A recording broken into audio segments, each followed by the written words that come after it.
السلام عليكم ورحمة الله وبركاته. بسم الله الرحمن الرحيم. الحمد لله رب العالمين، والصلاة والسلام على رسوله الأمين وعلى آله وصحبه أجمعين. أما بعد. I want to start by saying that I am, inshallah, genuinely and sincerely very, very happy and very excited to be here. And sometimes this is just a generic way of starting the talk and starting the event. And, I'm so happy to be with you. And he's not really happy to be, I just want to go home, But I'll tell you why I'm really, really happy to be here. One time a guy took Shahada and at some event, and when we were done, someone came up to me and he said, when someone takes Shahada, I just want to cry. How do you keep yourself from not crying? I said like this. That's how. It's not hard for me. If someone takes Shahada, it doesn't move me. Yeah? So, some people are moved by that. I'm not moved by that. What I'm moved by, when people come, and they gather, and they make their way somewhere, because they want to learn something about the religion of Allah. So that's the first reason why I'm genuinely happy to see all of you. That's why I'm very happy to be here, because I know so many of you, you want to give da'wah, you want to learn the techniques of giving da'wah. So that's the first reason I'm very happy and very excited to be here.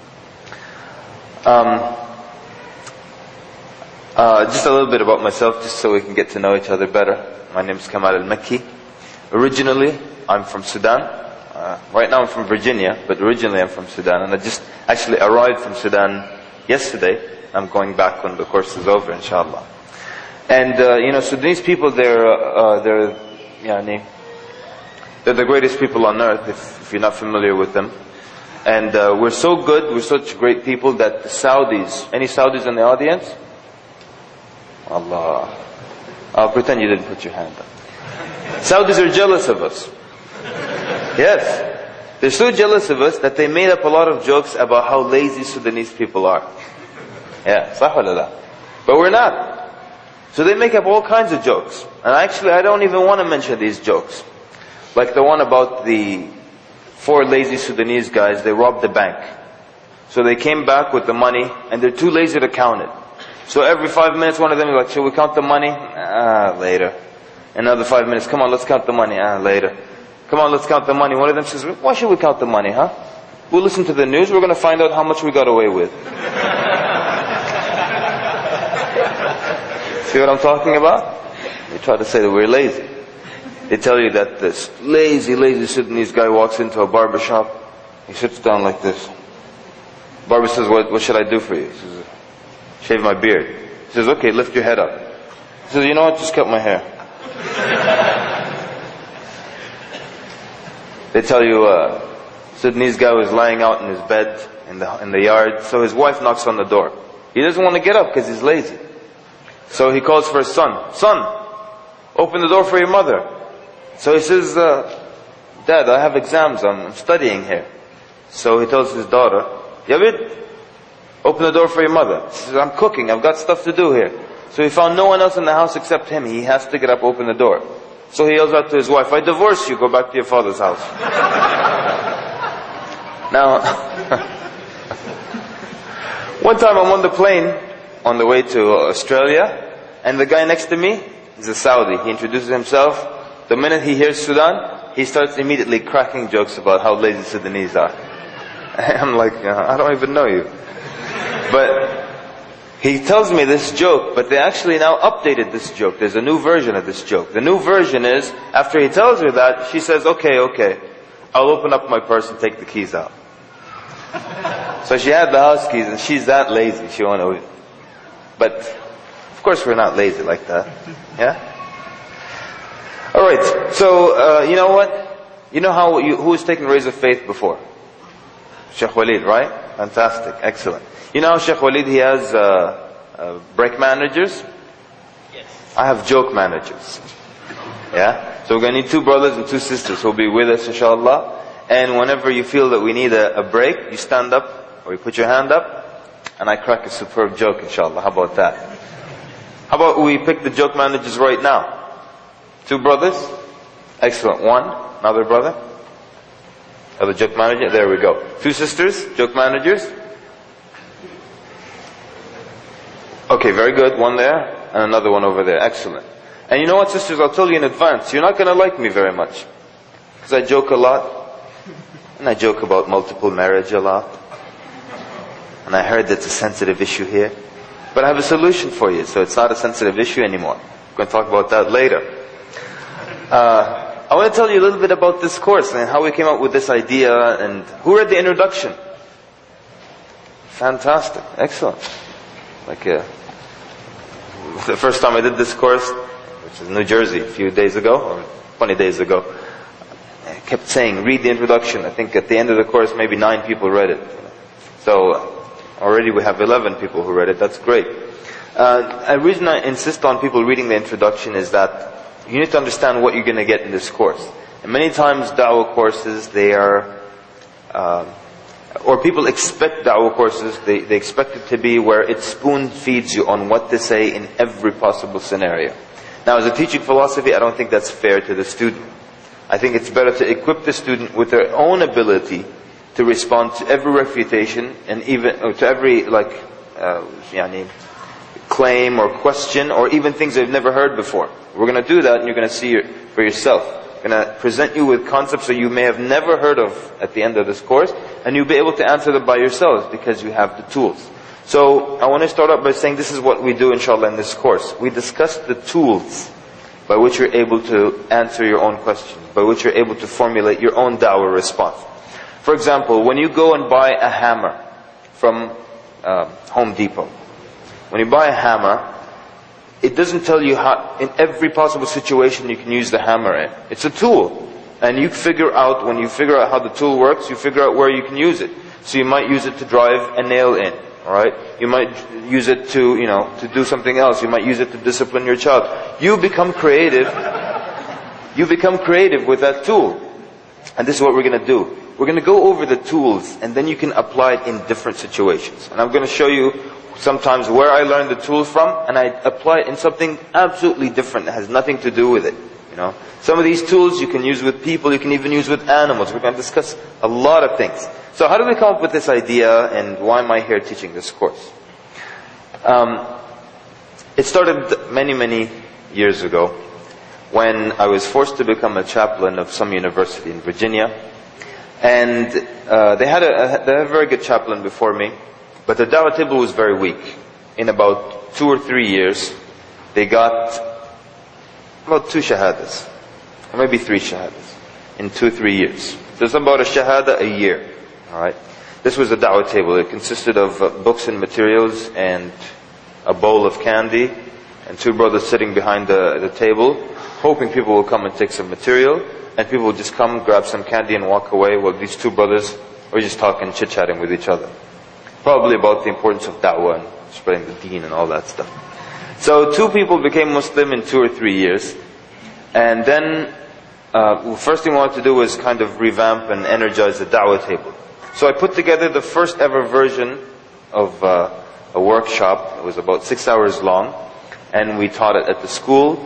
And this was in the middle of the semester. So from the middle of the semester till the end of the semester, about 17 people became Muslim.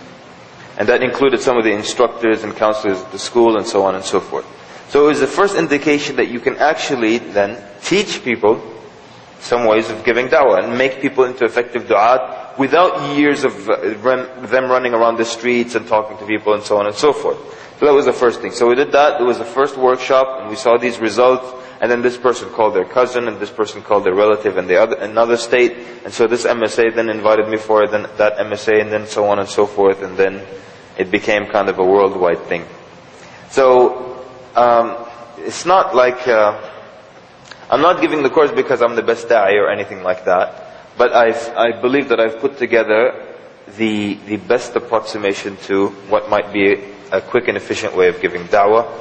And this course is not just da'wah to non-Muslims. We're going to talk about da'wah to Muslims and da'wah to non-Muslims. All different kinds of people. How do we refute this person, that person, and so on and so forth. But the most important thing is that we're gonna discuss some of the tools, and then you can take the tool and you can apply it in any situation that you find yourself in. And so tonight we're actually going to cover just one part of the notes. We're going to cover basically techniques of answering questions. Yeah.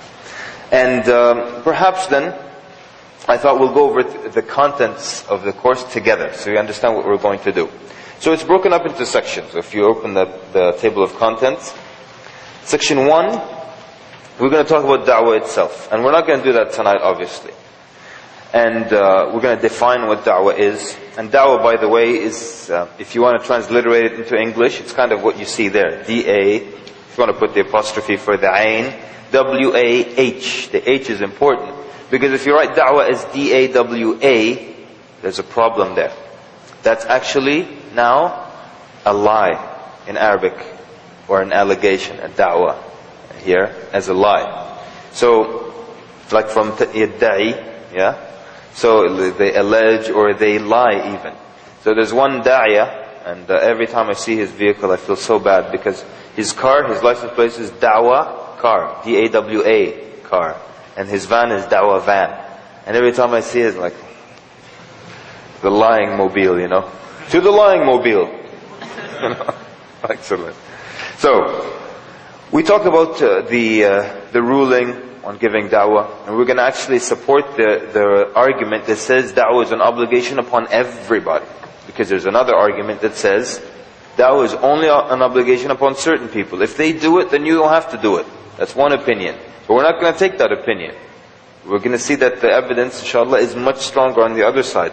That da'wah is obligatory upon everybody. Then what is da'wah that's viable, that will remain? What makes it sustainable? What makes it stay and continue? Not just some excitement, then it dies down, and so on and so forth. Then in section 2 we talk about the da'iyah, which is you, the person giving da'wah. And part of one of the things we want to do in this course is that, you see, realistically, everyone, we have the ability to understand people. All of us have the ability to understand people. All of us have the ability to read expressions, to understand body language. But this is the issue, brothers and sisters. Most of us, we don't put enough effort into that field. So what we're going to try to do during these 4 days is you just want to bring it up one notch. That you pay a little bit more attention to people, to understanding people. Because we all have the ability. All we have to do is just bring up our level of awareness a little higher. Okay? Like, for example, if you ever watch let's say something on TV in another language, you understand what's going on, right? You understand when they're fighting. You understand when they're worried. You understand when they're scared. And you don't understand the language, but you know it.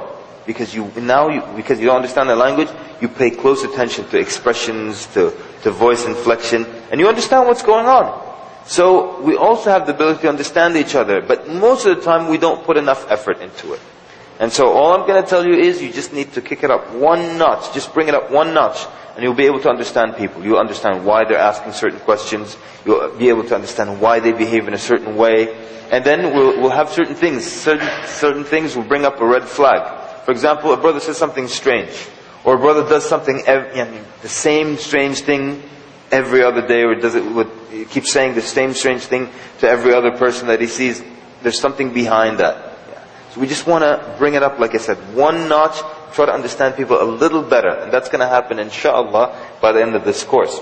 So, part of being able to understand others is firstly understanding yourself. And that's why we talk about extroverts, introverts. We talk about something later on called a categorization of personality types. And I learned this I took this course in negotiating. Anyone here take a negotiating course? Fantastic. Excellent. Very good. So, the instructor said the closest thing I can give you to a magic wand would be the 3 personality types.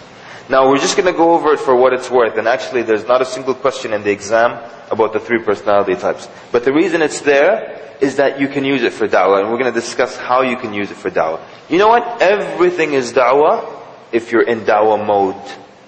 Everything is da'wah if you're in da'wah mode. You can see anything, and because you're in da'wah mode, you see a da'wah advantage in it.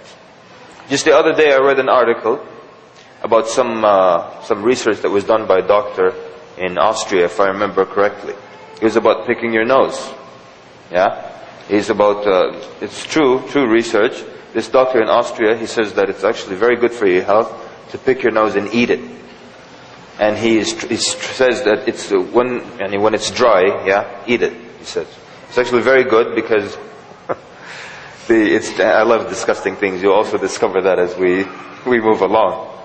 So he says that when you eat this material, it has in it all kinds of bacteria that has been captured by your nostrils and so on. And when it goes into your stomach, it builds up your immunity. He says it's a shame that children have this good habit and we teach them not to do it. Yeah. I remember one time when we were young, my brother, we were at a bakery. And he said there was a girl, you know how these little kids, their nose is just running all the way down like that? They have that little Hitler mustache, but it's all just snot. He said this girl just grabbed a piece of bread, she just went like that. And ate it. Fantastic. So this guy's arguing that, it's good, it's good for you. Eat it. If it's dry, eat it. Why not? Now, what does this have to do with da'wah? Everything. If you're in da'wah mode, everything has to do with da'wah. You know what this tells you? It tells you that sometimes facts or sometimes falsehood can have some facts and they can be accurate. But so what? True? So what? Doesn't mean because it's falsehood there's not going to be anything to support it. They're not going to have any argument. Sometimes they have a logical argument, but it doesn't make it okay. For example, one time, and I know this is one of the New Jersey students, he told me that you teach using poop a lot. He saw Brownie Surprise on the internet and things like that. Yeah. So this was an atheist, very aggressive guy in where I used to work, and he was arguing very aggressively that if it's natural, there's nothing wrong with it. So he's talking about women flaunting their sexual desires and things like that. It's there, it's natural, so why not flaunt it? I told him, okay. He was being aggressive, so I had to be aggressive. I said, okay. I told him it's natural to have a bowel movement. I want you to sit up on this table right here, pull your pants down, and have a bowel movement in front of us. You're not going to do it. Because not everything that's natural should be flaunted in public. He was quiet immediately. So, he might come up with a fact, but that doesn't make it okay. I'll give you something else. For example, some people, who's heard the end of music here? Excellent. Okay, just 3 people. Basically, the end of music is a lecture online about music being impermissible, right? So, some people argue that it is permissible. Why? Because it's something that's natural. And here's their argument. A little child, no one has taught this child how to dance. When they listen to music, they naturally do what? Bounce. Immediately. So they're arguing this is something natural that Allah put in us. And so they bounce, and so it can't be haram. And so, what about then sexual urges in teenagers? It's natural. Does that mean it's okay? It's okay. And you go ahead and act upon that? No. So the fact that you give me a piece of information or a fact, it doesn't make it okay. So falsehood sometimes can have an argument, or it can have a fact, or there can be a study, but it doesn't make it okay. And by the way, just to answer that, you know why kids bounce immediately? Because the part of the brain that's in charge of motor movements is the same part of the brain that's in charge of audio appreciation or music or things like that. That's why it's natural for the bouncing to occur. So anyways, the point is then, when you're in da'wah mode, anything that you see, anything that you hear, you can see a da'wah benefit from that. So, for the next, until the end of this course, we're going to be in da'wah mode. We're going to kick it up a notch with understanding people, reading people, understanding why people say certain things or do certain things.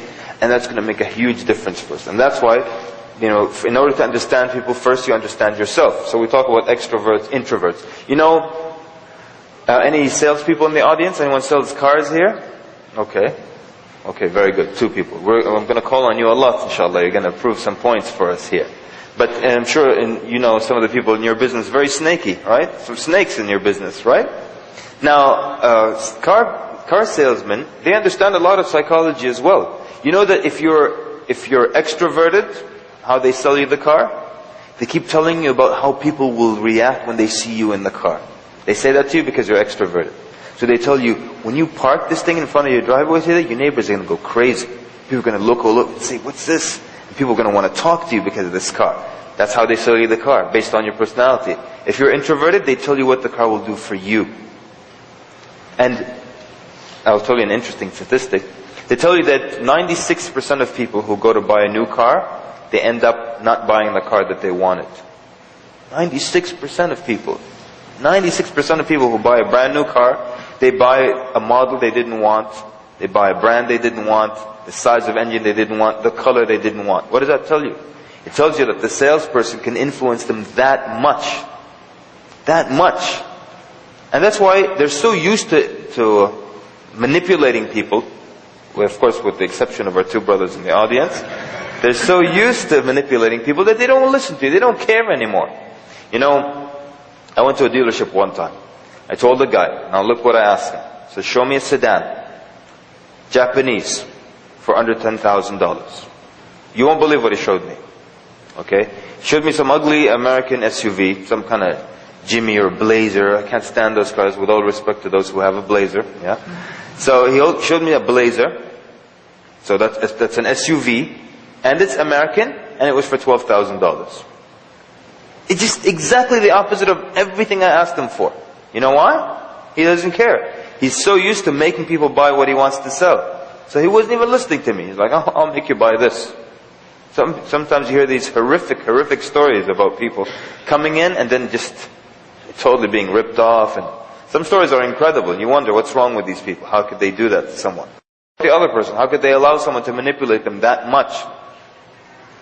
So there was one story where this woman came in, and she had a very nice car, but they gave her like $500 for her car, and she bought some other car, and she drove that for 5 days, and they called her back. They told her there's a problem, and we need to take the car back from you. She came back, gave back the new car, and they sold her back her old car for $5,000. Exactly what? Imagine that's your wife. You're like, you did what? What you do? As a joke, I always do this to my wife. When we're having a discussion or something, I always do this. Then I go like that.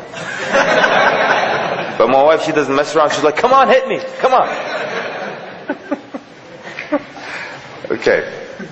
So, talk about manners. That's so important, you know. Sometimes in Arabic, when someone is not well mannered, they tell you, ما عنده أخلاق. He doesn't have manners. Even in English, this person doesn't have manners. You know, actually, akhlaq in Arabic, akhlaq is how you deal with people.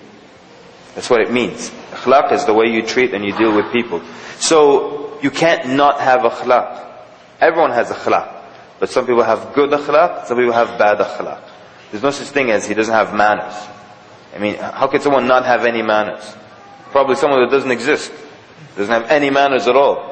So everyone has akhlaq. They're either good or they're bad or somewhere in the middle.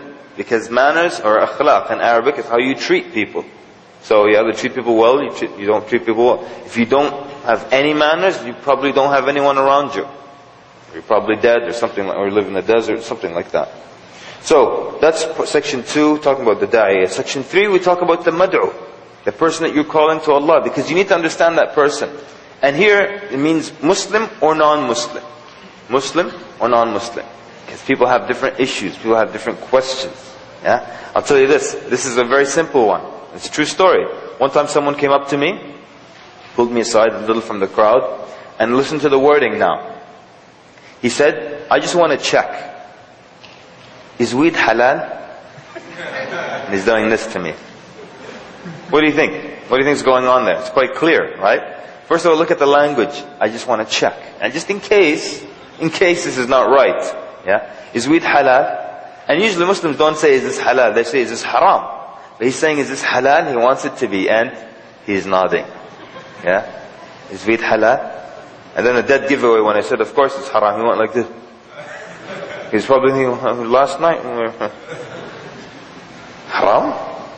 So that's just a very simple example. But sometimes it gets a little bit more complicated. You need to understand the person. What are they really trying to tell you? We're going to look at a lot of examples, inshallah. Is that for me? Thank you. No, I want the candy. The candy. Ibnat? MashaAllah. Sheikh's son fooled around and stuff, and everyone's just nice to the Sheikh's son. Deep down, everybody's like... Okay. Section 4, we talk about, actually calling people. And calling people back to Allah subhanahu wa ta'ala. The techniques, the methods. We're going to discuss a lot of things. And I personally like if I read a book, if I take a course, I like something new, something different there. And so there's going to be some new stuff, some discussions maybe you haven't heard, like the one there on section 4. We're going to talk about logic versus emotion. Which do people use more? Emotion, right? Psychologists tell you that 90% of your decisions are based on emotion. Yeah? So then, which does Allah use more in the Quran? Logic or emotion? Who says logic? Put your hands up. Excellent. Who says emotion? Put your hands up. Okay. Who says both? Put your hand up. Excellent. Guess what? You're all wrong. Yeah. You'll find out why tomorrow. Not tomorrow. When are we doing the logic? Next week. Yeah. Bear with me. Then we're going to discuss tools and techniques, changing people, changing behavior, why people don't change. Muslim, non-Muslim, everybody. Why people don't change. We're going to look at many reasons why people don't change. Section 5, we're going to talk about religions, we're going to talk about beliefs. We're going to take care of the atheist. We're going to take care of the Trinity. It's no big deal there. But we're going to take care of the atheist. Because a lot of people are scared of the atheist. A lot of people are afraid of the atheist. They're just scared. A lot of Muslims just don't want to deal with the atheist. The atheist is easy to deal with. Don't ever be scared. Inshallah, we're going to examine their minds, why they even became atheists. We're going to talk about a lot of things, and then destroy the atheists, inshallah. And then there's, in section 5, it says at the end there, hamburgers are my lifestyle.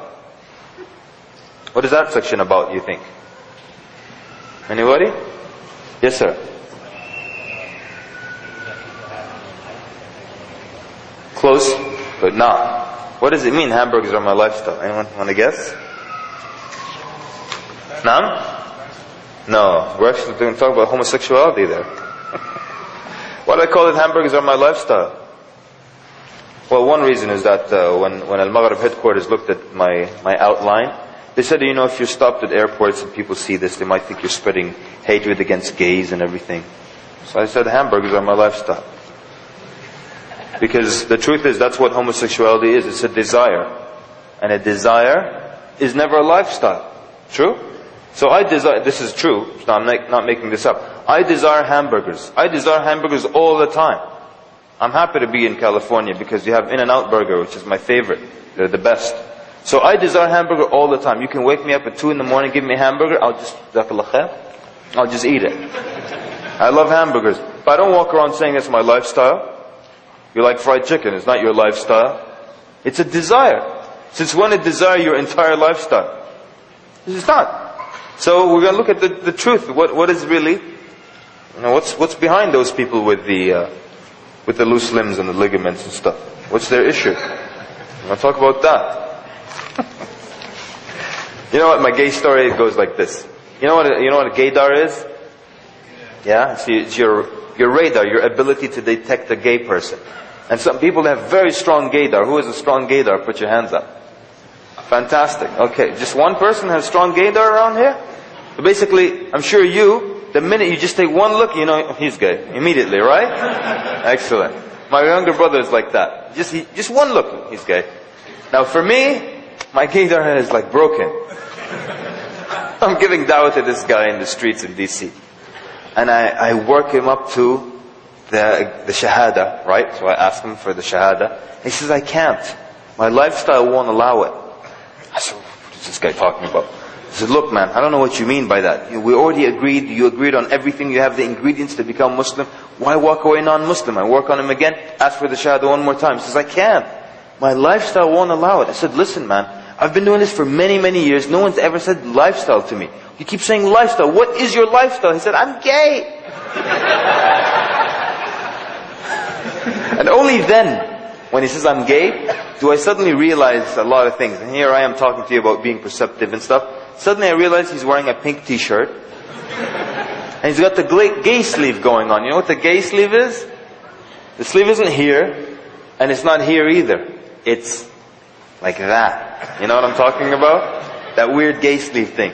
I suddenly noticed the gay sleeve, I noticed the pink t-shirt, I noticed loose limbs and stuff. I'm like, oh.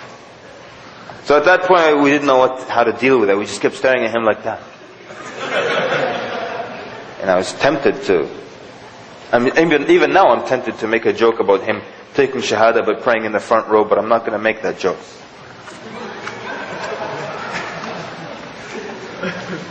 Okay. So you know, the truth is, it's just a desire. It's not a lifestyle, it's not a right. You're going to look at some of the arguments they present. Because everybody wants a piece of you, brothers and sisters. That's the truth. Everybody wants a piece of you. You know, one description I like of Shaykh al-Islam Ibn Taymiyyah rahimahullah, they said that whenever he spoke about a topic, you felt like he spent his entire life preparing that one topic. Any topic he spoke about, you felt like it's as if that's his thesis, his dissertation was just this one topic. But tomorrow he gives a lecture on another topic, and you feel like he spent his whole life preparing this topic. Then he gives another lecture on another topic, and you feel like his whole life was preparing this topic. Now, we can't all be like that, but we should be well-rounded. Because everybody wants a piece of you today. Everybody wants a piece of you. The atheist wants a piece of you. You know, the gay rights activist wants a piece of you. Everybody wants a piece of you. So you have to be able to answer this person, answer that person, and put this person in their place, and put that person in their place. And this is the reality. We live here. This is how it is. Everybody wants a piece of the Muslim. Muslims want a piece of the Muslim. Right? We're even going to talk about other things. We're refuting and what kind of nice, good arguments can you give, you know, when it comes to issues of madahib and all kinds of other fiqh issues. How can you convince people? Different arguments. We're going to do all that, inshallah. Let me know when it's time to break. Yeah? So, that's more or less what's in the table of contents. Section 6 actually is when we discuss, you know, follow-up techniques when it comes to reverts specifically. Because a lot of work needs to be done when it comes to that. Okay. So now we're going to go over a certain area in the notes, and even if we have to break in the middle of this section, it's not a big deal. It's just the only thing that we're going to do today. Now, but before that, let me just talk to you a little bit about those who have attended the workshop in the past. And I actually have given it in California, probably, I've given it in this masjid. This was in 2007.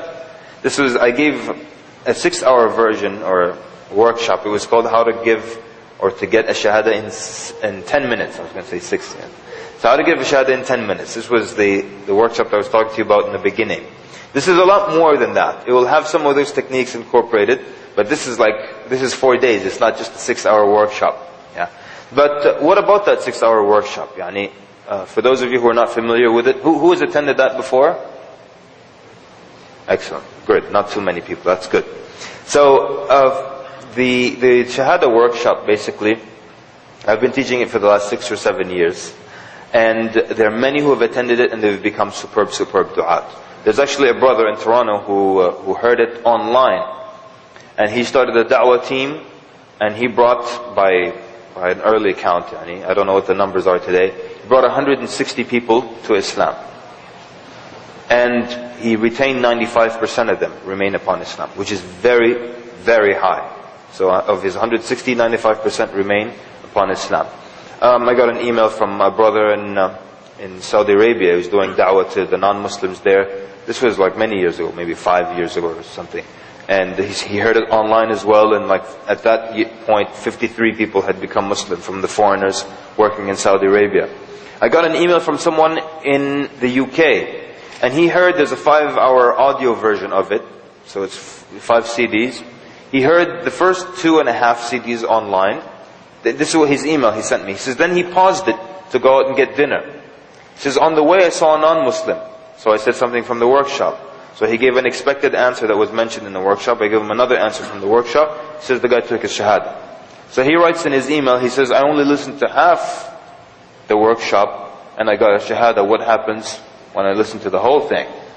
I said, you get a shahada in 10 minutes. That's what happens.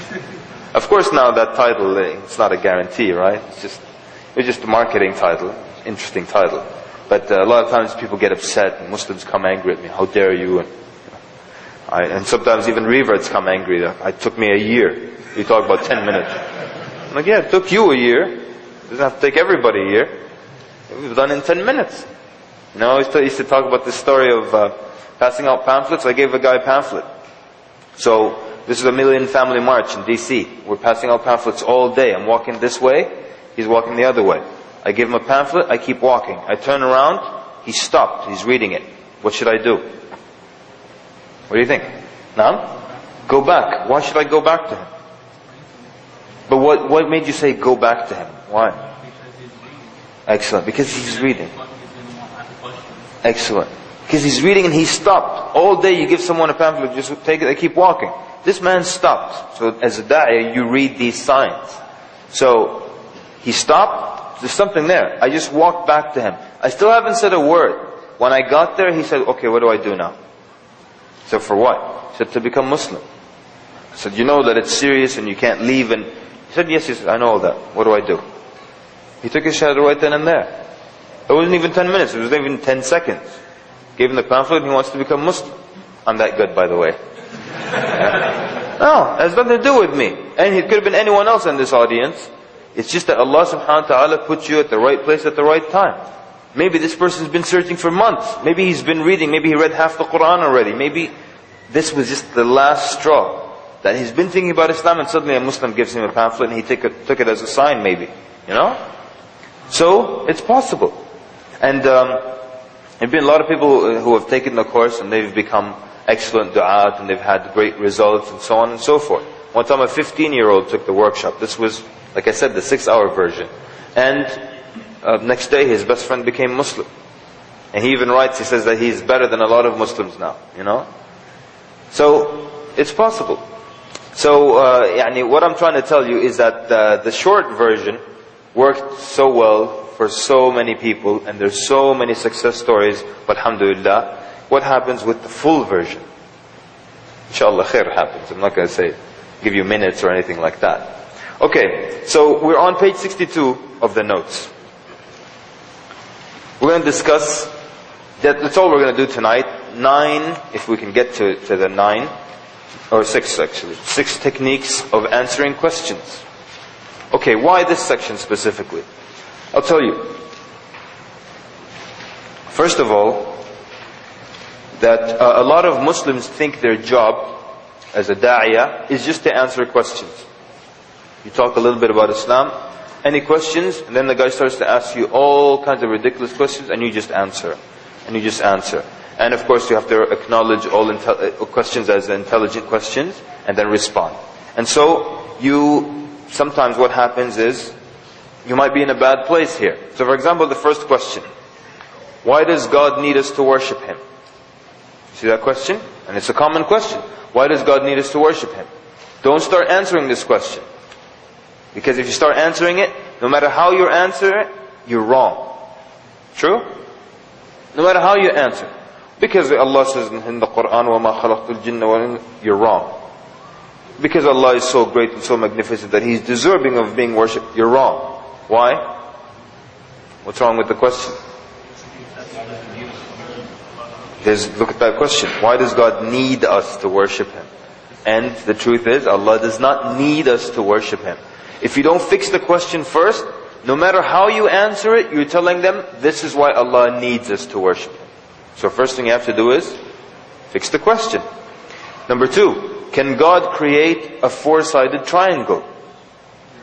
And here people get excited. Yes, of course He can. Yes, He can. And what's funny? There's no such thing as a 4-sided triangle, unless you're an idiot. That's a square or a rectangle. This triangle has 3 sides. So don't accept this premise. It's wrong. I'm just going to say, yes, of course He can create a 4-sided triangle.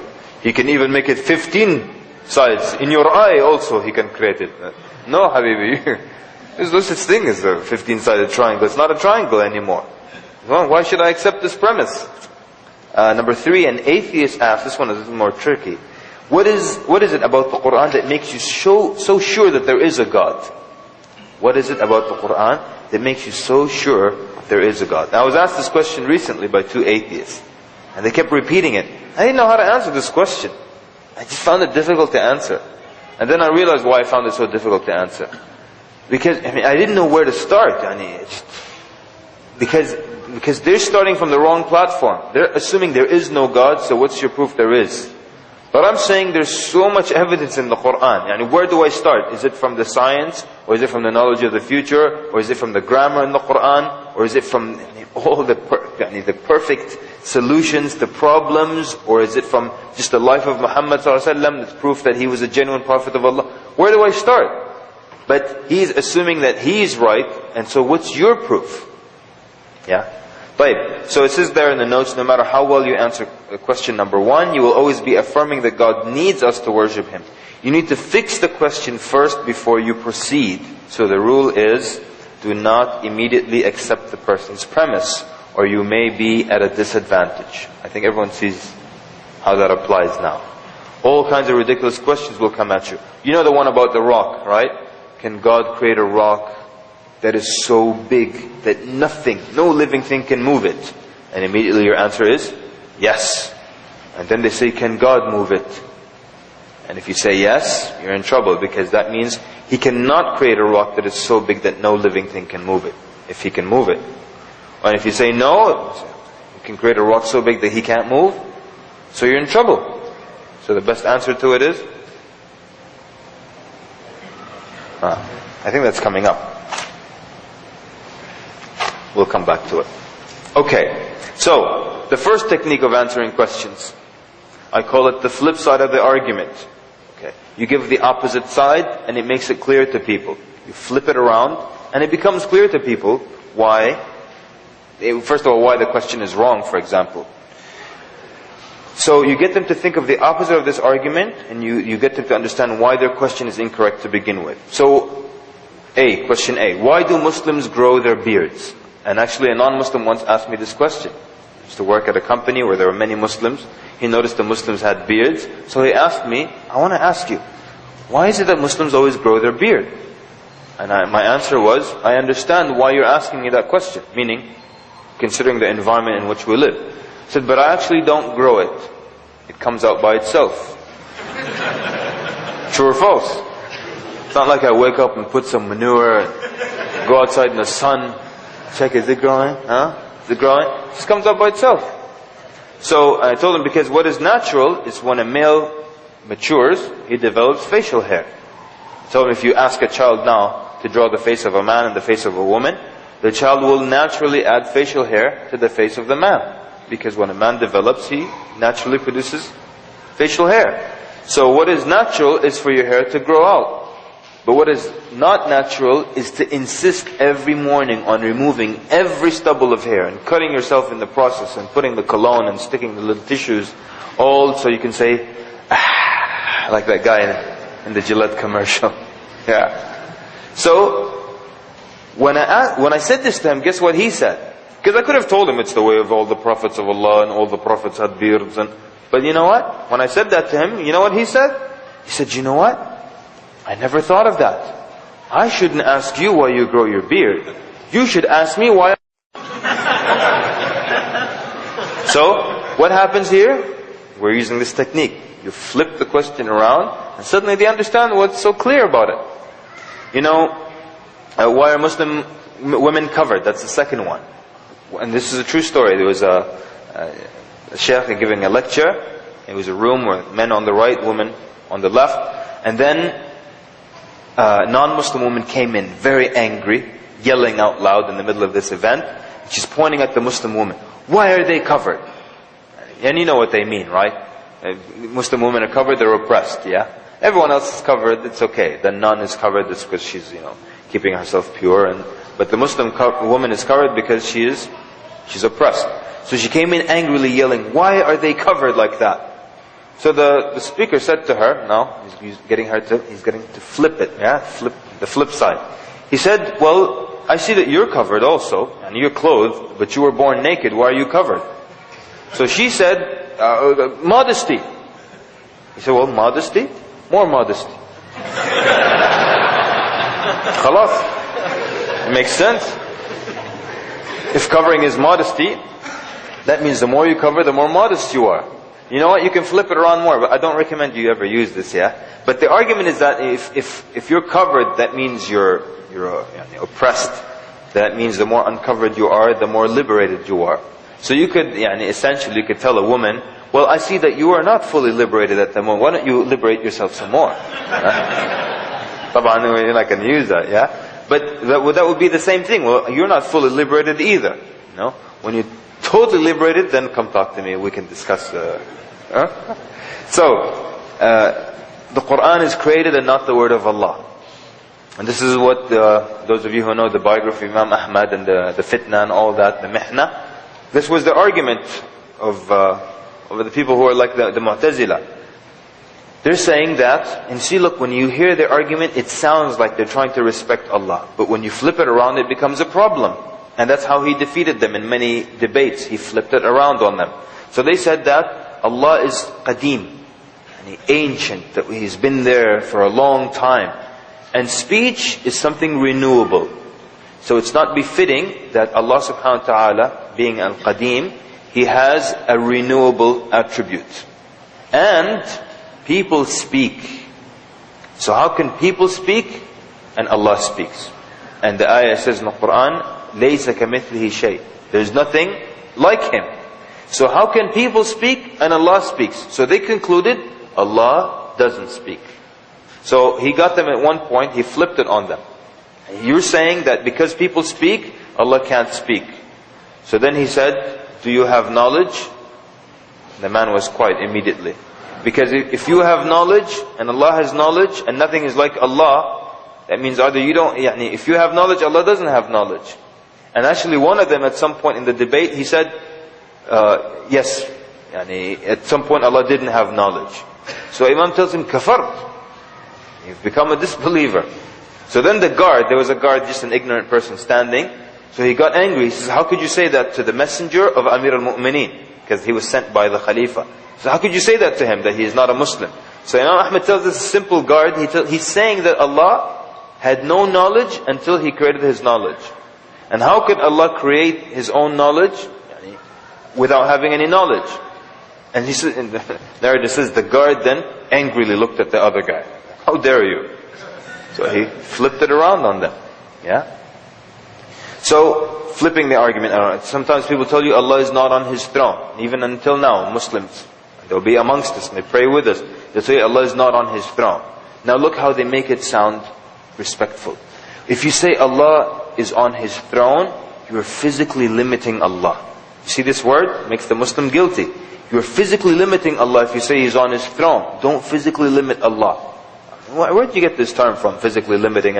But they just make you ashamed. Don't say Allah is on His throne. If you say that, you're physically limiting Him. But what's the flip side of that? The flip side is that He's physically everywhere.